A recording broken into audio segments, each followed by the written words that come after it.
ಬಾಂಗ್ಲಾದೇಶ ಮತ್ತೊಂದು ಸಲ ತನ್ನ ಬಾಲ ಬಿಚ್ಚಾತೆ. ಭಾರತ ಅಂದ್ರ ಹಲ್ಲು ಕಡಿಯೋ ಬಾಂಗ್ಲಾ ಮತಾಂಧರು ಭಾರತದ ಮೇಲೆ ಯುದ್ಧ ಮಾಡ್ತಾರಂತ. ಅವರಿಗೆ ಶಸ್ತ್ರಾಸ್ತ್ರ ಸೈನ್ಯ ಬೇಕಿಲ್ಲಂತ, ಬಾಂಗ್ಲಾದ ಜನತೆನೆ ಸಾಕಂತ. ಬಾಂಗ್ಲಾದ ಮಾಜಿ ಸೇನಾಧಿಕಾರಿ ಹೇಳಾಕತ್ತಿರೋದನ್ನ ಕೇಳಿದ್ರ ವಿಷಯ ಬಹಳ ಗಂಭೀರ ಆಗೈತಿ. ಅಕ್ರಮ ವಲಸಿಗರೇ ಒಂದು ದಿನ ಭಾರತದಲ್ಲಿ ಯುದ್ಧ ಶುರು ಮಾಡ್ತಾರಂತ. ಭಾರತ ಸರ್ಕಾರ ಎಷ್ಟು ಸೆಕ್ಯೂರಿಟಿ ಹಾಕಿದ್ರು ಕಡಿಮೆ ಅನ್ಸುತ್ತೆ. ಪಶ್ಚಿಮ ಬಂಗಾಳದಾಗ ಬಿಜೆಪಿ ಗೆದ್ದ ಮೇಲೆ ಅಕ್ರಮ ಬಾಂಗ್ಲಾ ವಲಸಿಗರನ್ನ ಒಬ್ಬೊಬ್ಬರನ್ನಾಗೆ ಹುಡುಕಿ ಕಳ್ಸಾಕತ್ತಾರ. ಈ ಕಾರ್ಯಾಚರಣೆ ಶುರು ಆದಾಗಿಂದಾನು ಬಾಂಗ್ಲಾ ಭಾರತ ಬಾರ್ಡರ್ನ್ಯಾಗ ಏನೂ ಸರಿಯಾಗಿಲ್ಲ. ಬಾಂಗ್ಲಾದೇಶದ ಕಿಡಿಗೇಡಿಗಳು ಸಾಕಷ್ಟು ಗಲಭೆನ ಸೃಷ್ಟಿ ಮಾಡಾಕತ್ತಾರ. ಯಾವ ರೇಂಜಿಗೆ ಅಂದ್ರ ನಮ್ಮ BSF ಫೋರ್ಸ್ ಅನ್ನ ಟ್ರಿಗರ್ ಮಾಡೋ ಕೆಲಸ ಮಾಡಾಕತ್ತಾರ. ಇಲ್ಲಿನ ಅಕ್ರಮ ಬಾಂಗ್ಲಾದೇಶದವ್ರನ್ನ ಅಲ್ಲಿ ಕಳ್ಸಾಕತ್ತ ಮ್ಯಾಲ ಇವರು ನಮ್ಮವರಲ್ಲ ಅಂತ ಖ್ಯಾತೆ ತೆಗೆದ್ರು. ನೀವೇ ಬೇಕು ಅಂತ ಭಾರತದವ್ರನ್ನೇ ಬಾಂಗ್ಲಾದೇಶಕ್ಕೆ ಕಳ್ಸಾಕತ್ತೀರಿ ಅನ್ನೋ ಒಂದು ಹೊಸ ಆರೋಪವನ್ನ ಮಾಡಿದ್ರು. ಅವ್ರಿಗೂ ಗೊತ್ತೈತಿ, ಎಲ್ಲರಿಗೂ ಗೊತ್ತೈತಿ ಅವ್ರು ಅಕ್ರಮವಾಗಿ ಭಾರತಕ್ಕೆ ಬಂದು ಸಿಕ್ಕೊಂಡಾರು ಅಂತ. ಇಷ್ಟಕ್ಕ ನಿಲ್ಲಲಿಲ್ಲ, ಇದನ್ನೂ ಕೂಡ ಸಾಲ್ವ್ ಮಾಡೋ ಕೆಲಸಗಳು ನಡೆದಿದ್ದು. ಅಷ್ಟ್ರಾಗ ಬಾಂಗ್ಲಾದೇಶದ ಬಾರ್ಡರ್ಗೆ ಏನೆಲ್ಲ ಜನ ಅದಾರಲ್ಲ, ಬಾಂಗ್ಲಾದೇಶದ ಮತಾಂಧ ಮನಸ್ಥಿತಿಯ ಜನ, ಅವರನ್ನ ಚೂ ಬಿಡೋ ಕೆಲಸವನ್ನ BGB ಅಂದ್ರ ಬಾಂಗ್ಲಾದೇಶದ ಬಾರ್ಡರ್ ಸೆಕ್ಯೂರಿಟಿ ಮಾಡ್ತು. ಯಾವ ರೀತಿ ಅಂದ್ರ ನಮ್ಮ BSF ಅವ್ರ ಮೇಲೆ ಕಲ್ಲು ಉಡ್ಸೋದು, ಅವಾಚ್ಯ ಪದಗಳಿಂದ ಅವ್ರನ್ನ ಕೆಣಕೋದು, ಟ್ರಿಗರ್ ಮಾಡಿ ಅವ್ರನ್ನ ಶೂಟ್ ಮಾಡಬೇಕು ಅನ್ನೋಷ್ಟು ಲೆವೆಲ್ಲಿನ ತನಕ ಕಾಟ ಕೊಟ್ರು.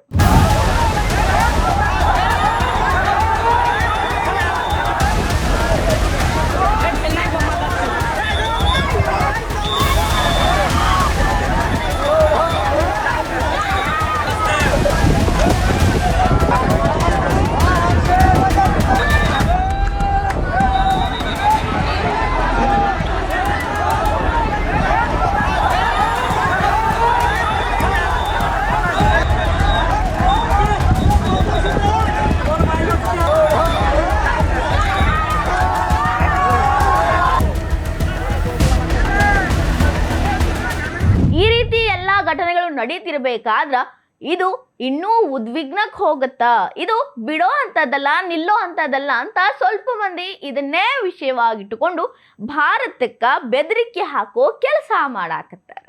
ಅದು ಯಾವ ರೀತಿಯ ಬೆದರಿಕೆ ಅಂತೀರಿ? ಸೇನೆನೇ ಬೇಕಾಗಿಲ್ಲ ಅಂತ ಭಾರತದ ಮೇಲೆ ದಾಳಿ ಮಾಡಾಕ ಬಾಂಗ್ಲಾದೇಶಕ್ಕ, ಅದರ ಬಾರ್ಡರ್ ಅಲ್ಲಿರೋ ಜನರೇ ಸಾಕಂತ ಭಾರತವನ್ನ ಎಲ್ಲ ನಾಶ ಮಾಡಿಬಿಡ್ತಾರಂತ. ಈ ರೀತಿ ಹೇಳಾಕತ್ತಿರೋದು ಯಾರು ಸಾಮಾನ್ಯ ಮನುಷ್ಯ ಅಲ್ರಿ, ಬಾಂಗ್ಲಾದೇಶದ ಮಾಜಿ ಸೇನಾಧಿಕಾರಿ ಹಸ್ನೂರ್ ರೆಹಮಾನ್. ಅವ ಏನ್ ಹೇಳ್ತಾನ ಕೇಳಿಸ್ಕೊಳ್ರಿ. ভারত যদি হাত দেয়, বাড়াবাড়ি করে, ভারতের ভৌগোলিক সীমানা পরিবর্তন হবে। আমার সেটা করা প্রয়োজন। ভারতকে বলবো মুসলমানদের জন্য জমি দেন, খ্রিস্টানদের জন্য জমি দেন, বৌদ্ধদের জন্য ভিন্ন প্রদেশ বানান, আমরা বানাবো। তাহলে ಈ ಮನುಷ್ಯ ಪಶ್ಚಿಮ ಬಂಗಾಳದ ಉತ್ತರ ದಿನಾಜ್ಪುರ್, ಮಾಲ್ಡಾ, ಮುರ್ಷಿದಾಬಾದ್ ಜಿಲ್ಲೆ ಹೆಸರು ಹೇಳಿ ಅಲ್ಲಿರೋ ಜನರನ್ನ ಭಾರತೀಯರನ್ನೇ ಓಡ್ಸಕ ಯೂಸ್ ಮಾಡ್ಕೋತೀವಿ ಅಂತ ಹೇಳಕತ್ತಾನ. ಅಲ್ಲಿರೋ ಭಾರತೀಯರಲ್ರಿ, ಅಲ್ಲಿ ಬಂದು ಅಕ್ರಮವಾಗಿ ನೆಲೆಸಿರೋ ಅಕ್ರಮ ಬಾಂಗ್ಲಾ ವಲಸಿಗರು. ಅದಷ್ಟಲ್ಲ, ಚಿಕನ್ ಸ್ನೇಕ್ ಅನ್ನು ಮೆನ್ಷನ್ ಮಾಡ್ತಾನಿವ.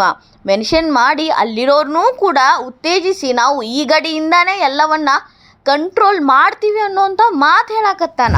পশ্চিম দিনাজপুর, মুর্শিদাবাদ নদী এগুলো টান দেই, ভারতে কিন্তু সীমান্ত ছেড়াবেড়া হয়ে যাবে। আর যুদ্ধ যদি লাগায় কোনো সীমান্ত থাকবে না।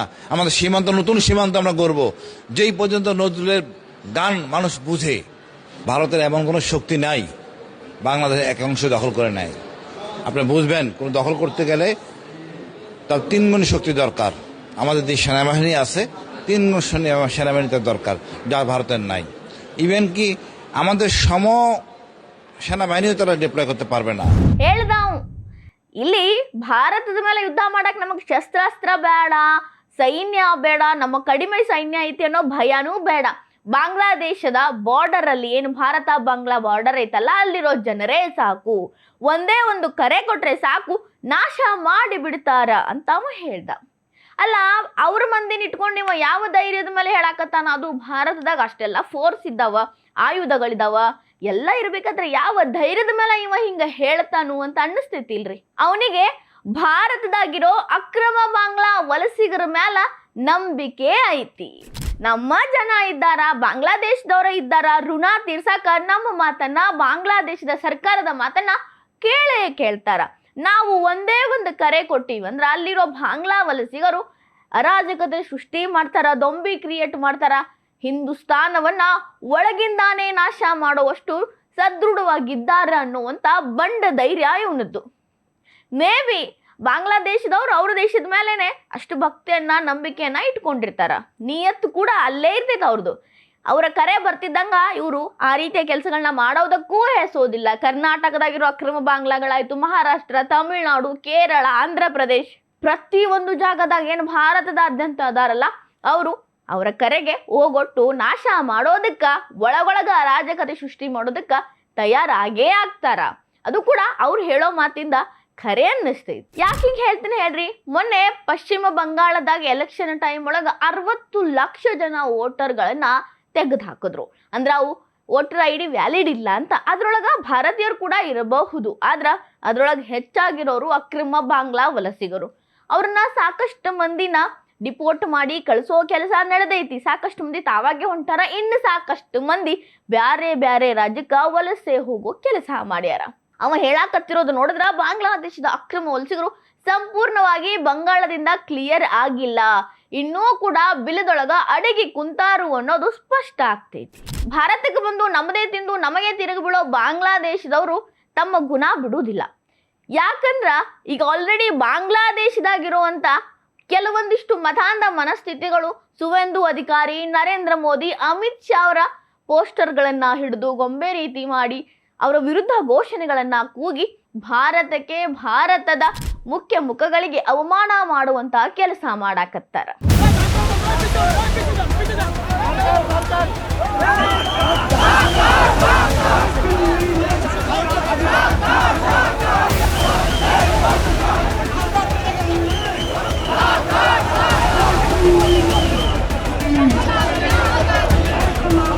ತಮ್ಮ ದೇಶದಾಗ ಇದ್ಕೊಂಡು ಈ ರೀತಿ ವಿಕೃತಿಯನ್ನ ಮೆರೆದಿರುವಂತ ಈ ಮಂದಿ ತಮ್ಮ ದೇಶ ಬಿಟ್ಟು ಭಾರತಕ್ಕೆ ಬಂದ್ರ ಆ ವಿಕೃತಿಯನ್ನ ಮರ್ತಿರೋದಿಲ್ಲ, ಬರೀ ಮರೆ ಮಾಚಿರ್ತಾರ. ಎಷ್ಟು ದಿನ ಅವ್ರು ಇಲ್ಲಿ ಇರ್ತಾರಂದ್ರ ಎಲ್ಲಿವರೆಗೂ ಬಾಂಗ್ಲಾದೇಶದವರು ಕರೆ ಕೊಟ್ಟು ಕೊಂದ್ ಹಾಕ್ರಿ ಅಂತಾರಲ್ಲ ಅಲ್ಲಿ ತನಕ ನಾವು ಎಷ್ಟು ಎಚ್ಚರವಾಗಿರ್ಬೇಕು ಅನ್ನೋದನ್ನ ನಾವೇ ಅರ್ಥ ಮಾಡ್ಕೋಬೇಕು. ಅದಕ್ಕೂ ಮುಖ್ಯವಾಗಿ ಅಲ್ಲಿನ ಮಾಜಿ ಸೇನಾಧಿಕಾರಿ ಬಾಯಿಂದ ಬಂದಿರೋ ಪ್ರತಿಯೊಂದು ಮಾತು ಕೂಡ ನಮ್ಗ ಎಚ್ಚರಿಕೆ ಗಂಟೆ ಆಗೈತಿ. ಪರಿಸ್ಥಿತಿಯ ಗಂಭೀರತೆ ಎಷ್ಟೈತಿ, ಭಾರತದ ಗಡಿ ಭಾಗಗಳಲ್ಲಿ ಎಷ್ಟು ಸೆಕ್ಯೂರಿಟಿಯನ್ನ ನೇಮಿಸಬೇಕು, ಯಾವ ರೀತಿ ಎಚ್ಚರಿಕೆಯನ್ನ ವಹಿಸಬೇಕು ಅನ್ನೋದನ್ನ ಸರ್ಕಾರ ಯೋಚನೆ ಮಾಡಬೇಕು. ಅಸ್ಸಾಮಲ್ಲಿರೋ ಮುಸ್ಲಿಮರು ಎಲ್ಲರೂ ನಮಗೆ ಸಪೋರ್ಟ್ ಇದ್ದಾರಂತ ಅವ ಹೇಳೋದ್ರಿಂದ ಬರೀ ಬಂಗಾಳ ಮಾತ್ರ ಅಲ್ಲ, ಅಸ್ಸಾಂ, ಬಂಗಾಳ ಪ್ರತಿಯೊಂದು ಬಾರ್ಡರ್ ಅಲ್ಲಿರುವಂತ ರಾಜ್ಯಗಳ ಮೇಲೆ ಸಾಕಷ್ಟು ನಿಗಾ ವಹಿಸಲೇಬೇಕು ಅನ್ನೋ ಅಂತ ಸಿಚುವೇಶನ್ ಕ್ರಿಯೇಟ್ ಆಗಿಬಿಟ್ಟೈತಿ.